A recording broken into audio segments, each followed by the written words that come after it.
Good evening, ladies and gentlemen, and welcome to the very first episode of Late Night Conversation. I'm your host, Matt Foster, for all those that didn't know. And tonight we're talking about the one thing that feels like a breakup, but is actually a life support system. Boundaries. We've all been there, you see. You've had that friend who called you 11 o'clock at night to vent for 2, maybe 3 hours, or the one who always forgets their wallet at your place. You want to be a good friend. So you always tell them yes. Then you say yes again to their favors, then again and again, and suddenly you're no longer a friend. You're a resentment balloon ready to pop. And tonight we're talking about how to set healthy boundaries without losing those you truly care about. So without further ado, ladies and gentlemen, let's get into the show. Now, first off, before we really get into the meat and potatoes of this episode, let's bust this myth right here, right now. There's this strange idea that being a great friend or a real homie means that you have to be readily and endlessly available at any time. And we think that if we set boundaries, we're being high maintenance, distant, or even cold to our friends. But here's the truth. A boundary is not a wall to keep people out. Absolutely not. It's a gate that keeps friendships safe and sealed. When you don't have boundaries, though, you aren't actually being chill. You're just overextending yourself until you eventually snap or ghost the person that you're friends with entirely.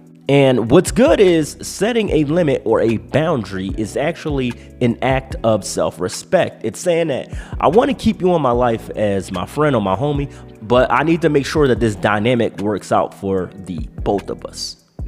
So how do we actually do this, right? How do we actually set these boundaries? Most of us avoid it because we don't even know what to say. We don't even know what to tell our friends, our coworkers, or our colleagues. But here are a few common scenarios in a low drama way to handle these type of situations. Number 1, the emotional dump.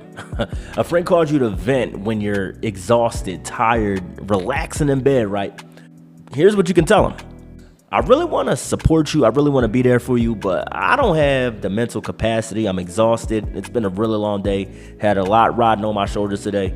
How about we talk about this tomorrow? Give me a call or text me and we can hang out and we can have lunch and we can talk about this matter tomorrow. Number 2, the time thief. You have that one friend who always expects a call or a text back within that 5-minute range. You can tell them something like, hey, listen, I'm not trying to be on my phone right now. I'm spending time with family. I'm having dinner. I'm watching the show. I promise I am not at all ignoring you, but let me get back to you when I can. And lastly, the financial flake. And I say this with all sarcasm. These are my favorite type of people.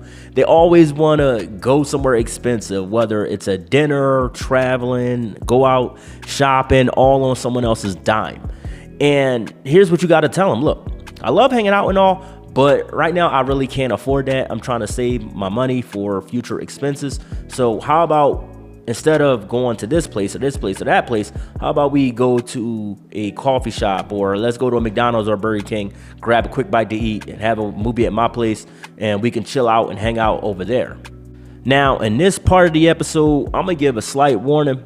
When you change the rules of the friendships or the terms of the friendships, the other person might get defensive or apprehensive about it. They might say that you've changed, or you're being sensitive, or you being self-centered, or you're self-absorbed. Here's a pro tip, right? Their reaction to your boundaries tells you more about them than it does about your own boundary itself.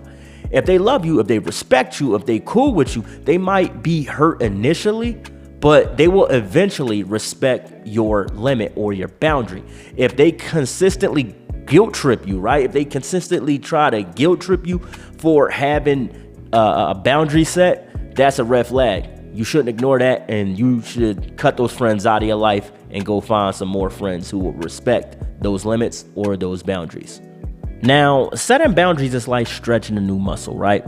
It's going to feel awkward and maybe a little painful from the beginning, but a month or 2 from now, when you're hanging out with that friend or those group of friends, and you actually feel happy to be around them instead of mentally, physically, and emotionally drained, you'll know that it was worth setting those healthy boundaries. Now, that's all the time we have in tonight's episode, ladies and gentlemen. I just want to say thank you all for joining me right here on Late Night Conversations. I've been your host, Matt Foster, for all those that didn't know.